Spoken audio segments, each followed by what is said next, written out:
close to me. In fact, my beautiful daughter Charmique. Now, mental wellness is something that we all talk about, but very few people really have a deep conversation about it. And in fact, the other day, I was blessed to have a conversation with one of the vice chancellors at one of the major universities in this country. And when we got talking, it was so impactful that when I shared my story of the journey that Charmique and I had around mental wellness, the VC, Vice Chancellor, shared a similar story that he was having with his daughter. And I thought that for Mental Wellness Month this month, we have a real deep conversation, and I thought I'd share with you the story of Charmique and myself. Can you share with us, from your perspective, what you were going through and what you'd like to share? So my parents learned about my challenges with my mental health when I was dealing with the loss of one of my best friends. But actually I was dealing with depression for about a year before that. But I think mental wellness was also always something that I struggled with for as long as I can remember, even as a young child. I remember going to parties with my mom or with you, Dad, and just clinging onto you or my mother. And I always needed encouragement to go socialize with other kids or to participate in an activity. It was never something that I would willingly do or that I felt comfortable with doing. And so I remember first going to therapy a few years ago when I was dealing with the loss of one of my friends. And we sort of were just talking about my loss and just grief and just getting me to a place where I was okay again because I was clinically depressed. And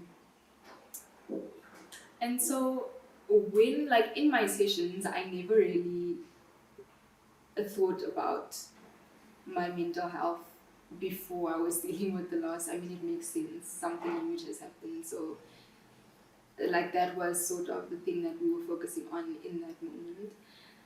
But I never brought up the fact that I always struggled with anxiety, social anxiety, just anxiety in general. And recently, because I am still going to therapy like every week, so recently I mentioned to my therapist that I asked her actually, when we had these sessions, did I ever bring up the fact that I struggled with anxiety as a little child? And she said, no, you've never mentioned that. And I thought that was quite funny that I overlooked that I never even acknowledged or noticed that that was something that I was struggling with for as long as I can remember. I'm back in therapy, and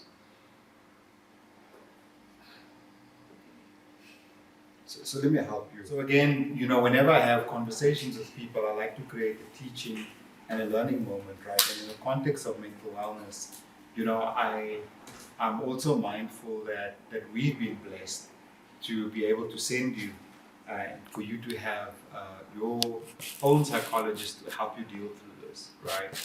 But I think what's important for me is, what are the things that we can share with parents out there that may not be aware that their children are going through mental wellness challenges? What are the 2 or 3 things that you think is important to help them identify if there's a problem, 1?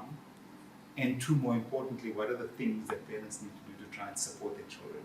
Again, I have my own experience, but I'd like you to talk about it first and then share, how we supported you. What are your thoughts?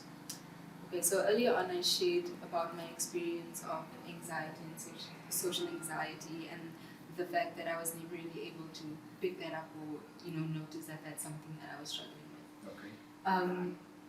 And that's something that's called high functioning anxiety. Okay. So you present as if, you're able to do everything, good at schoolwork, always submitting everything on time, you're a neat person, you show up on time.